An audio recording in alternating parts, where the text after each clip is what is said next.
Hello guys and welcome back to your channel exam Republic.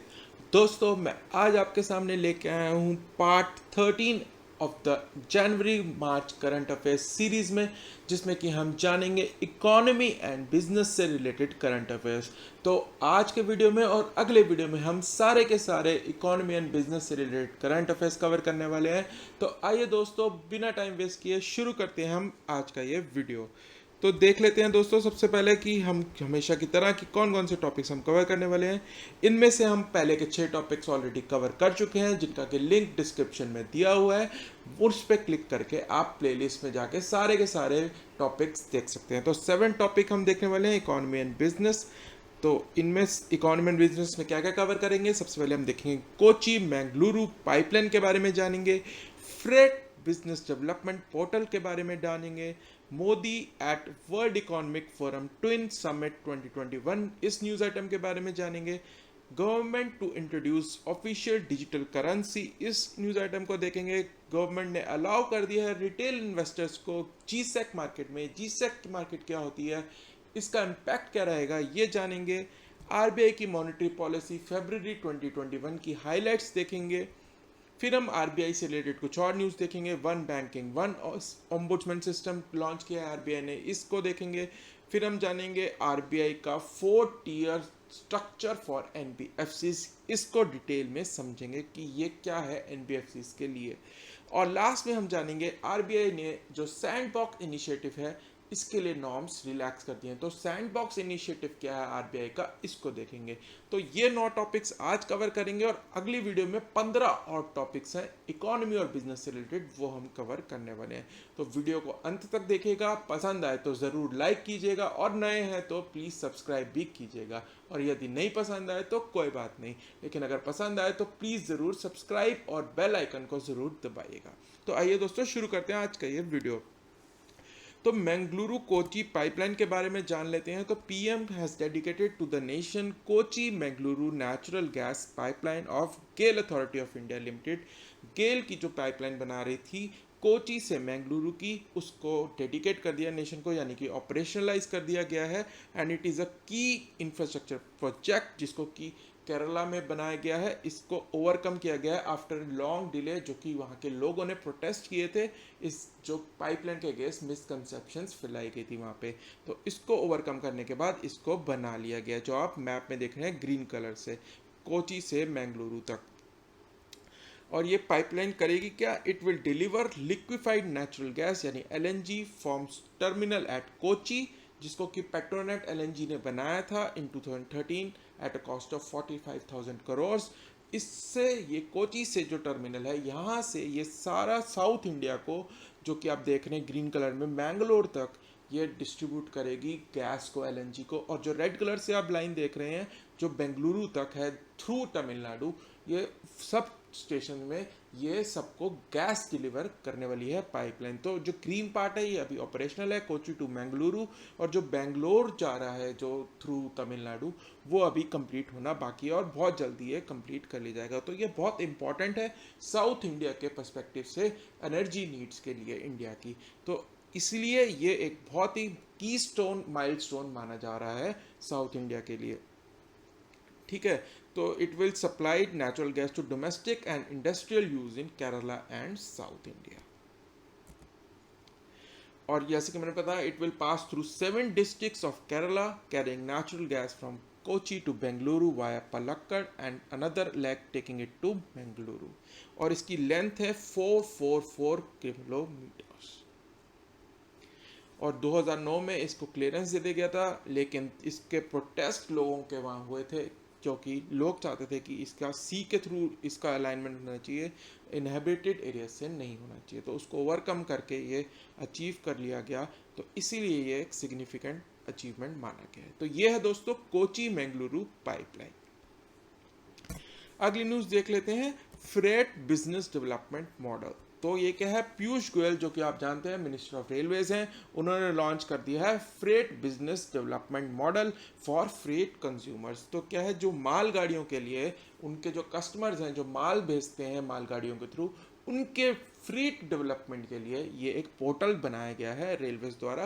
तो उसको launch कर दिया है पीयूष गोयल जी ने, ठीक है। It is designed to replace physical processes with online ones to minimise need for human to human interaction को कम करने के लिए इसको बनाया गया है, ठीक है। फिजिकल प्रोसेसेस को जो कागज़ों में कार्रवाई होती है उसको कम करने के लिए इस पोर्टल को बनाया गया है। अब जो नए कस्टमर्स हैं उनको ये गाइड करता है कि अपने नियरेस्ट टर्मिनल ढूंढ सकें, वो कौन कौन सी सर्विसेज अवेलेबल है उनके लिए कौन सा राइट वैगन है, कौन जो उनको चीज़ ट्रांसपोर्ट करनी है उनके लिए राइट वैगन कौन सा है, क्या एक्सपेक्टेड चार्जेस हैं, कितना एस्टिमेटेड टाइम है, ये सब पोर्टल उनको एक पर्सनलाइज वे में एक कस्टमर को बताता है, ठीक है। तो कस्टमर इस पर रजिस्टर कर सकते हैं और अपनी डिमांड भी प्लेस कर सकते हैं रेलवेज को थ्रू दिस पोर्टल।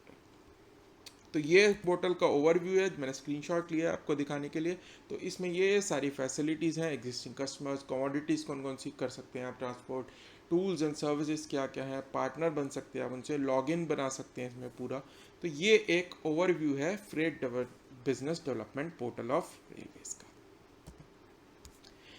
इसमें आपको क्या क्या और फैसिलिटी मिलती है, एक पर्सनलाइज डैशबोर्ड मिलता है आपको फ्रीज बिजनेस का, कि आपने रेलवे के साथ कितना अपना माल भेजा है अभी तक, क्या क्या बिजनेस करा है आपने रेलवे के साथ, कितने आपके आउटस्टैंडिंग इंडेंट्स हैं, ऑन रन कंसाइनमेंट्स कितनी अभी हैं रेलवेज में, कितनी आपका ट्रांसपोर्ट में अभी माल है। तो ये सब चीज़ें आपको पर्सनलाइज वे में बताता है ये पोर्टल। और ये आपको स्पेसिफिक पेज पे भी ले जाता है कमोडिटीज़ के लिए, कि आपको अगर कोल ट्रांसपोर्ट करना है तो उसके लिए स्पेसिफिक पेज है, मिनरल्स करने अलग है, फूड ग्रेन्स के लिए अलग है। तो आपको ये पर्टिकुलर पेज के लिए आपकी नीड्स के अनुसार पर्टिकुलर पेज पे ले जाता है, तो आपका टाइम भी वेस्ट कम होता है, आपको डेडिकेटेड इन्फॉर्मेशन मिलती है कि आपको इस टाइप का वैगन मिल चाहिए तो आपको इस पेज, वो आपको पेज ही बता देगा कि आपको इस टाइप के प्रोडक्ट को ट्रांसफ़र करने के लिए ये वैगन बुक करना चाहिए, ये एस्टिमेटेड टाइम लगेगा आपको, और सारी डिटेल्स आपको उसी पेज पे मिल जाएंगी, और कौन से टर्मिनल पे ये अवेलेबल है सब कुछ उसी पेज पे मिल जाएगा। तो दोस्तों ये है रेलवेज का freight business development portal. Modi at world economic forum twin summit 2021। तो दोस्तों जुलाई की जो लास्ट ईयर की वीडियो थी उसमें मैंने आपको बताया था वर्ल्ड इकोनॉमिक फोरम जो है वो ट्विन समिट कंडक्ट करेगा जनवरी 2021 में डावोस के अंदर स्विट्जरलैंड में। तो ये वो मोदी जी ने वर्चुअली पार्टिसिपेट किया था इसके अंदर। तो ये ट्विन समिट हुआ था। तो ये ट्विन का मतलब क्या था, जैसे मैंने आपको उस वीडियो में भी बताया था कि ये बोथ इन पर्सन भी यहाँ पे लोग ज्वाइन करेंगे और वर्चुअली भी होगा across 400 cities in the world. ये सब मैं आपको ऑलरेडी बता चुका हूँ उस वीडियो में। और इसकी थीम भी बताई थी, the great reset after the covid. तो द ग्रेट रीसेट इसकी थीम थी। और ये सब बता चुका हूँ। 51st एनुअल मीटिंग थी of global leaders of government, businesses, civil society and stakeholders और अक्रॉस द वर्ल्ड। तो मोदी जी ने इसमें क्या क्या कहा, ये इंपॉर्टेंट है, ये देख लेते हैं। तो मोदी जी ने कहा कि उन्होंने लॉर्ड किया इंडिया का जो रिस्पांस है against fight against the corona virus. और उन्होंने कहा कि हमारी जो वैक्सीन है, दो जो हमारी अप्रूव हो गई हैं, कोवैक्सीन और कोविशील्ड, वो हमने 150 कंट्रीज़ में एक्सपोर्ट भी की हैं वर्ल्ड में। और आने वाले दिनों में और मेड इन इंडिया वैक्सीन भी हम विदेशों में पहुँचाएंगे। और उन्होंने ये भी बताया कि हमने पीपी किट्स और मास्क भी बाहर की कंट्रीज़ को बहुत सारे एक्सपोर्ट किए हैं। और उन्होंने ये भी हाईलाइट किया कि जो हमारी ट्रेडिशनल मेडिसिन है आयुर्वेदा, उन्होंने कैसे इम्यूनिटी डेवलप करने में हेल्प किया है इन द वर्ल्ड, लोगों के अंदर कैसे इम्यूनिटी इम्प्रूव की है। और लास्टली उन्होंने ये भी बताया कि जो आत्मनिर्भर भारत है उससे वर्ल्ड को डरने की जरूरत नहीं है। It is not against globalisation but it is utilisation of Indian capacities in the global supply chain. यानी कि आत्मनिर्भर भारत जो है वो ग्लोबलाइजेशन के कंसेप्ट के अगेंस्ट नहीं है। हम वर्ल्ड से अगेंस्ट नहीं हो जाएंगे, ग्लोबल सप्लाई चेन से अलग नहीं हो जाएंगे, बल्कि हम अपनी कैपेबिलिटीज को यूज़ करके ग्लोबल सप्लाई चेन में इंटीग्रेट करेंगे इंडियन प्रोडक्ट्स को, जिससे कि इंडियन प्रोडक्ट्स भी ग्लोबल सप्लाई चेन में बिक सकें और हम एक अच्छा एक मेंबर बन सकें ग्लोबल सप्लाई ऑर्डर का। ठीक है, तो ये सब मोदी जी ने कहा था वर्ल्ड इकोनॉमिक फोरम के ट्विन समिट 2021 में। अब वर्ल्ड इकोनॉमिक फोरम से रिलेटेड कुछ न्यूज़ आपको बता देता हूँ, फैक्ट्स बता देता हूँ। ये वैसे मैं आपको ऑलरेडी बता चुका हूँ, फिर से एक बार ही रिपीट कर देता हूँ। फाउंडर और एग्जीक्यूटिव चेयरमैन कौन है इनके, क्लॉस श्वाब हैं। हेडक्वार्टर कहाँ है, जिनीवा स्विट्जरलैंड में, फाउंडेड इन 1971 जनवरी। मिशन क्या है, committed to improving the state of the world by engaging business, political, academic and other leaders of the society to shape the world regional and industrial agendas. अब important क्या है, कौन कौन सी reports ये publish करते हैं। तो हम ये जनरली रिपोर्ट्स रैंकिंग्स वाली वीडियो में हम जनरली देखते हैं कि world economic forums rankings release करता है, उनके बारे में हम जानते हैं अलग से। तो कौन कौन सी ये रिपोर्ट्स करते हैं हर साल रिलीज़, वो देख लेते हैं फटाफट से। पहले तो ग्लोबल कम्पिटिटिवनेस रिपोर्ट ये रिलीज़ करते हैं, एनर्जी ट्रांजिशन इंडेक्स ये रिलीज़ करते हैं, ग्लोबल जेंडर गैप रिपोर्ट ये रिलीज़ करते हैं, global risk report and global travel and tourism report ये रिलीज़ करते हैं। तो ये 5 रिपोर्ट आपको याद रखनी है अच्छे से, आप इसका स्क्रीनशॉट भी ले सकते हैं, ये बहुत ज़्यादा इंपॉर्टेंट है। ये 5 की 5 रिपोर्ट कौन रिलीज़ करता है? World economic forum. तो जो रैंकिंग वाली वीडियो आएगी उसमें हम देखेंगे कि जो जो इंडिया की रैंक है वो हम उसमें देखेंगे, लेकिन अभी के लिए आपको ये याद रखना जरूरी है वर्ल्ड इकोनॉमिक फोरम कौन कौन सी रिपोर्ट्स रिलीज करता है। अगली न्यूज देखते हैं, government to introduce official digital currency. तो government is likely to introduce a bill to create official digital currency and regulate crypto currency. तो क्रिप्टो करेंसीज को रेगुलेट करने के लिए और अपनी एक ऑफिशियल डिजिटल करेंसी रिलीज करने के लिए गवर्नमेंट एक बिल ला सकती है, ऐसी न्यूज़ आई थी। तो इसके लिए एक फ्रेमवर्क भी का मांगा गया है ऑफिशियल डिजिटल करेंसी का आरबीआई के द्वारा पढ़ने का है, और इस बिल का नाम रखा गया है crypto currency and regulation of official digital currency bill 2021। इस बिल के नाम से आएगा। ये बिल के अंदर क्या होगा? It will seek to prohibit all private crypto currencies in India, जो अभी चल रही हैं उनको प्रोहिबिट करेगा ट्रेडिंग को, और it will allow certain exceptions, कुछ को अलाउ करेगा। क्यों? क्योंकि जो उनकी अंडरलाइन टेक्नोलॉजी है क्रिप्टो करेंसीज की, जिसको कि ब्लॉकचेन टेक्नोलॉजी कहता है, उसको यूज़ कर सकेंगे हम ऑफिशियल अपनी जो टेक्नोलॉजी लाएंगे। तो इसीलिए कुछ की ट्रेडिंग को अलाउ करेगा, एक्सेप्टेंस को, और अपनी एक official digital currency India allow करेगा। तो अभी रिसेंटली एक कंट्री ने ऑफिशियल डिजिटल करेंसी अपनी रिलीज़ भी की है, वो मैं आपको जो अगली सीरीज़ होगी, जो इस करंट क्वार्टर की अप्रैल टू जून क्वार्टर की हम देखेंगे, उसमें मैं बताऊंगा कि किस कंट्री ने अभी रिसेंटली ऑफिशियल अपनी एक डिजिटल करेंसी लॉन्च की है। तो उसी दिशा में इंडिया भी अब चल पड़ा है। अगली न्यूज़ देखते हैं, G sec market now open to retail investor. तो जो गवर्नमेंट सिक्योरिटीज़ की मार्केट है, it is now open to retail investor. पहले रिटेल इन्वेस्टर इसमें पार्टिसिपेट नहीं कर सकते थे। अब क्या है कि गवर्नमेंट सिक्योरिटीज़ जो हैं, जो गवर्नमेंट जैसे कि इशू करती है बॉन्ड्स, उसमें अब रिटेल इन्वेस्टर्स जो हैं, जैसे कि मैं और आप जैसे स्मॉल इन्वेस्टर्स हैं, जैसे कि हम शेयर मार्केट में इन्वेस्ट करते हैं, वैसे ही अब हम गवर्नमेंट बॉन्ड्स में भी इन्वेस्ट कर पाएंगे। कैसे? तो इसके अंदर एक रिटेल डायरेक्ट नाम की फैसिलिटी है, जो कि ई कुबेर सिस्टम है आरबीआई का। उसके अंदर हम अपना एक अकाउंट खोल पाएंगे डायरेक्टली, और उस अकाउंट के थ्रू हम डायरेक्टली प्राइमरी और सेकेंडरी मार्केट में ट्रेड कर पाएंगे गवर्नमेंट सिक्योरिटीज़ के अंदर, गवर्नमेंट बॉन्ड के अंदर। तो उसके लिए ये अब क्यों करा आरबीआई ने? क्योंकि गवर्नमेंट चाहती है कि जो 12 लाख करोड़ उसको इस साल बोरो करना है, उसकी कॉस्ट ऑफ फंड्स लो हो सके। अब रिटेल इन्वेस्टर पार्टिसिपेशन होगी तो उससे क्या होगा कि कंपटीशन होगा, उसके अंदर ज़्यादा पैसा आएगा गवर्नमेंट सिक्योरिटीज़ के अंदर, तो उस वजह से कॉस्ट ऑफ फंड्स जो है वो कम हो जाएगी। तो इसी वजह से अब रिटेल इन्वेस्टर्स को भी अलाउ कर दिया गया है जीसेक मार्केट के अंदर। और जीसेक जैसे कि आपको पता है क्या होते हैं? डेप्ट इंस्ट्रूमेंट्स होते हैं जो कि गवर्नमेंट इशू करती है, जैसे कि बॉन्ड्स हो गए, ट्रेजरी बिल्स हो गए हैं। तो इन इंस्ट्रूमेंट्स को जनरली माना जाता है सेफेस्ट फॉर्म ऑफ इन्वेस्टमेंट, क्योंकि इसके पीछे किसकी बैकिंग होती है? गवर्नमेंट की। तो गवर्नमेंट तो डिफॉल्ट नहीं करेगी ना, तो इसीलिए इनको सबसे सेफेस्ट फॉर्म माना जाता है। इसीलिए इनके अंदर अब रिटेल इन्वेस्टर को भी अलाउ कर दिया गया है। अब उसके लिए आपको क्या करना है? आरबीआई का जो ई कुबेर सिस्टम है, उसमें डायरेक्टली अपना एक रिटेल डायरेक्ट फैसिलिटी में अपना गिल्ट अकाउंट खोलिए और डायरेक्टली ट्रेड करिए प्राइमरी और सेकेंडरी मार्केट में, जैसे कि आप करंटली शेयर मार्केट में ट्रेड करते हैं। तो ये थी न्यूज़ जीसेक मार्केट के ऊपर। आरबीआई मॉनेटरी पॉलिसी 2021 के बारे में जान लेते हैं, क्या था इसमें इंपॉर्टेंट हाइलाइट्स देख लेते हैं। एमपीसी जो मॉनेटरी पॉलिसी कमेटी है, इसके बारे में मैं आपको ऑलरेडी बता चुका हूँ क्या होते हैं, कौन कौन कॉन्स्टिट्यूएंट्स हैं इनके, कौन कौन कितने मेंबर होते हैं, क्या इनका टारगेट रहे होता है। उसके लिए आपकी जो डिस्क्रिप्शन में लिंक दिया गया है उस पर क्लिक करके आप देख सकते हैं। तो इसके अंदर रेपो रेट जो है इसको 4% पे रखा गया है, और स्टांस को एकोमोडेटिव भी रखा गया था। रिवर्स रेपो रेट को रखा गया 3.35, एमएसएफ और बैंक रेट को 4.25 रखा गया, और जीडीपी का अनुमान रखा गया 10.5। इसमें ज़्यादा याद करने की आपको ज़रूरत नहीं है। One bank system, one ombudsman. तो आरबीआई ने अनाउंस करा है that it will integrate consumer grievance redressal system, जो बैंकिंग ओम्बुड्समैन है वो 3 स्कीम्स के अंदर अभी काम करता है। कौन कौन सी वो 3 स्कीम है? एक बैंक के लिए ओम्बुड्समैन है, बैंक के अगेंस्ट अगर आपको कोई कंप्लेंट है तो आप एक बैंकिंग ओम्बुड्समैन पे कंप्लेंट करेंगे। अगर एनबीएफसी के किसी कंपनी के खिलाफ कंप्लेंट है तो एनबीएफसी के लिए आप अलग ओम्बुड्समैन है उसमें कंप्लेंट करेंगे।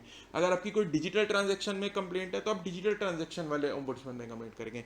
इनको अब इंटीग्रेट करके जून 2021 से क्या कर दिया गया है, एक सिंगल ओम्बुड्समैन बना दिया गया, तीनों को तीनों मिला के with one centralised reference point, और उन तीनों को मिला के एक सिंगल, अब आपको किसी भी बैंक के खिलाफ या एनबीएफसी के खिलाफ या डिजिटल ट्रांजैक्शन के लिए आपको कंप्लेंट करनी है तो आप सिंगल आरबीआई का जो एक ओम्बुड्समैन है उसके अंदर आप कंप्लेंट कर पाएंगे। अलग अलग ओम्बुड्समैन के पास जाने की आपको जरूरत नहीं है। तो this is the one bank system, one ombudsman scheme of the RBI. अब देख लेते हैं एक बहुत ही important news, RBI proposes a 4-tier structure for NBFC. तो अब क्या है कि एनबीएफसी को आरबीआई अब 4 कैटेगरीज में क्लासिफाई करने वाला है। जो भी एनबीएफसी इंडिया में नॉन बैंकिंग फाइनेंशियल कंपनीज काम कर रही हैं उनको 4 कैटेगरीज में अब डिवाइड कर देगा। कैसे? बेस लेयर होगी एनबीएफसी बीएल, मिडल लेयर होगी, फिर उसके बाद अपर लेयर होगी और फिर टॉप लेयर होगी। ये 4 कैटेगरीज होंगी। इसमें जो मेजॉरिटी है जो कि एसेट साइज जिनका 1000 करोड़ तक एसेट साइज है वो बेस लेयर में आएंगी। तो यानी 9425 जो एनबीएफसीज हैं इंडिया में जो कि नॉन डिपॉजिट टेकिंग है, जो डिपॉजिट नहीं लेती हैं, उनमें से 9209 यानी 9209 जो है एनबीएफसी वो बेस लेयर में ही आ जाएंगी मेजॉरिटी के अंदर। ठीक है, तो यहाँ पे क्या है, अब इनका साइज एसेट साइज 1000 करोड़ के नीचे है तो इसीलिए ये लीस्ट रेगुलेटरी इंटरवेंशन चाहिए इनके अंदर, तो ये सबसे बेस लेयर में आ जाएंगी जहाँ पे least regulatory intervention is required. अब मिडल लेयर में आएंगी ऑल नॉन डिपॉजिट टेकिंग, जो बच गई हैं जो नॉन डिपॉजिट टेकिंग 200 के अराउंड, प्लस जिनको कि सिस्टमेटिकली इंपॉर्टेंट क्लासीफाई किया जाएगा, और ऑल डिपॉजिट टेकिंग एनबीएफसी ये आ जाएंगी हमारी मिडल लेयर में।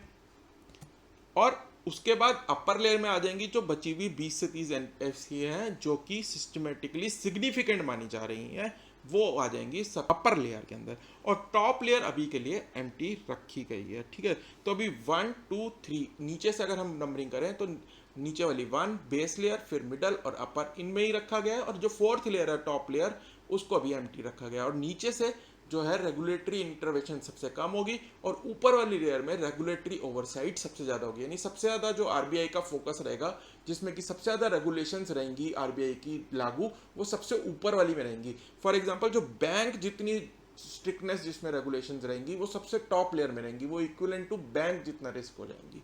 ठीक है, तो यही है कि सिस्टमेटिक स्पिल ओवर इफेक्ट जिसके अंदर ज़्यादा होंगे एनबीएफसी के अंदर, वो टॉप लेयर के अंदर सबसे ज़्यादा होंगे, और उसके अंदर रेगुलेशन जैसे बैंक पे कड़ी रेगुलेशन रहती है आरबीआई की, वैसी टॉप लेयर पे सबसे ज़्यादा कड़ी रेगुलेशंस रहेंगी। और इससे क्या है, ये फिक्स नहीं है। अब क्या है कि अगर किसी एसेट साइज बढ़ जाए किसी एनबीएफसी का, या कोई सिस्टमेटिकली इंपॉर्टेंट हो जाए, तो ये मूव कर पाएंगी इस टीयर स्ट्रक्चर के अंदर एक लेयर से दूसरी लेयर के अंदर। तो इसका मतलब यह है कि जो 4th लेयर है वो एम्प्टी नहीं रहेगी, कोई भी एनबीएफसी 3rd से ऊपर 4th में भी जा सकती है। ठीक है, तो अब ये इन्होंने एनबीएफसी को ऐसे टीयर स्टेज में क्यों करा है, क्योंकि जो आईएलएफएस का जो बैंकरप्ट हो गया था 2018 में, आपको पता ही होगा, बहुत ज़्यादा मार्केट गिरी थी, बैंकिंग शेयर गिरे थे। और डीएचएफएल दीवान हाउसिंग फाइनेंस ये 2019 में बैंकरप्ट हो गई थी, इन्होंने अपने लोन्स डिफॉल्ट कर दिए थे। तो इन दोनों की वजह से, केसेस की वजह से आरबीआई ने सोचा है कि अब एनबीएफसी पे हमें ओवरसाइट रेगुलेटरी, ज़्यादा अच्छी रेगुलेटरी ओवरसाइट करनी पड़ेगी। इसी वजह से ये 4 टियर स्ट्रक्चर प्रपोज किया है एनबीएफसी के लिए आरबीआई। अब हम देखेंगे आज की last news, RBI relaxes norms for sandbox initiative. तो आरबीआई ने नॉर्म्स जो है एलिजिबिलिटी नॉर्म्स वो रिलैक्स कर दिए हैं फॉर रेगुलेटरी सैंडबॉक्स इनिशिएटिव, और इन्होंने अनाउंस किया है कि जो क्रॉस बॉर्डर पेमेंट्स है वो थीम रहेगी for second cohort of the scheme. तो ये आपको याद रखना है कि जो सेकंड कोहॉर्ट है या जो सेकंड सीरीज है उसके अंदर थीम क्या है, सैंडबॉक्स इनिशिएटिव में क्रॉस बॉर्डर पेमेंट्स। अब ये सैंडबॉक्स इनिशिएटिव क्या है वो मैं आपको बताऊंगा। सैंडबॉक्स इनिशिएटिव क्या है, it refers to a live testing of new products and services in a controlled regulatory environment. जो नए प्रोडक्ट्स और सर्विसेज की टेस्टिंग होती है लाइव एनवायरनमेंट में, उसके लिए ये इनिशिएटिव आरबीआई ने कहा है कि जो नई नई कंपनियां आती हैं वो अपने नए नए प्रोडक्ट्स जो हैं वो यूज़ कर पाएँ लाइव एनवायरनमेंट में, उसके लिए ये इनिशिएटिव शुरू किया गया था to promote innovation in payment system या कुछ भी किसी भी एरिया में जो आरबीआई जहाँ पे ओवरसाइट है उसके अंदर इनोवेशन प्रमोट करने के लिए नई नई कंपनीज को लाने के लिए ये कहा गया था। और इसके लिए क्राइटेरिया जो था पहले रखा गया था कि मिनिमम कैपिटल आपकी 25 लाख रुपए होनी चाहिए। अब क्या है, मिनिमम नेटवर्थ आपके लिए कर दिया गया कि आपके पास 10 लाख रुपए की कैपिटल है तो आप इसमें इनिशिएटिव में पार्ट ले सकते हैं। तो ये न्यूज़ थी। तो इसके अंदर जो था वो अब जो सेकंड जो चल रहा है कोहोर्ट, उसके अंदर रखा गया कि क्रॉस बॉर्डर पेमेंट्स में हमें इनोवेटिव प्रोडक्ट्स चाहिए। तो क्रॉस बॉर्डर इनिशिएटिव में जो जो इनोवेटिव प्रोडक्ट्स लाएंगे उनके बीच में कंपटीशन होगा। पहले वाले कोहोर्ट में था रिटेल डिजिटल पेमेंट्स, और जो सेकंड वाला जैसे कि मैंने बताया वो था क्रॉस बॉर्डर पेमेंट्स, और जो अगला आएगा उसके अंदर है एमएसएमई लेंडिंग। तो ये 3 कोहोर्ट्स हैं आरबीआई सैंडबॉक्स इनिशिएटिव, जो कि सैंडबॉक्स इनिशिएटिव का मतलब है कि live testing of products to promote innovation in a particular field where RBI has the oversight. ठीक है दोस्तों, तो ये था हमारा आज का वीडियो। आई होप ये बहुत ही आपको इंटरेस्टिंग लगा होगा। काफ़ी सारे अच्छे टॉपिक्स थे इसके अंदर, और मैं आशा करता हूँ ये आपकी प्रिपरेशन में काफ़ी हेल्पफुल रहेंगे। तो दोस्तों, यदि आपको वीडियो पसंद आया तो प्लीज़ एक लाइक कर दीजिए, और यदि नए हैं और अभी तक सब्सक्राइब नहीं किया है तो प्लीज़ सब्सक्राइब बटन को दबा दीजिए और बेल आइकन को हिट कर दीजिए, जिससे कि आने वाले ऐसे ही वीडियोज़ की नोटिफिकेशन आपको मिलती रहे। तो दोस्तों, अब हम मिलेंगे अगले वीडियो में second part of economy and business के साथ। तब तक के लिए bye bye and happy learning.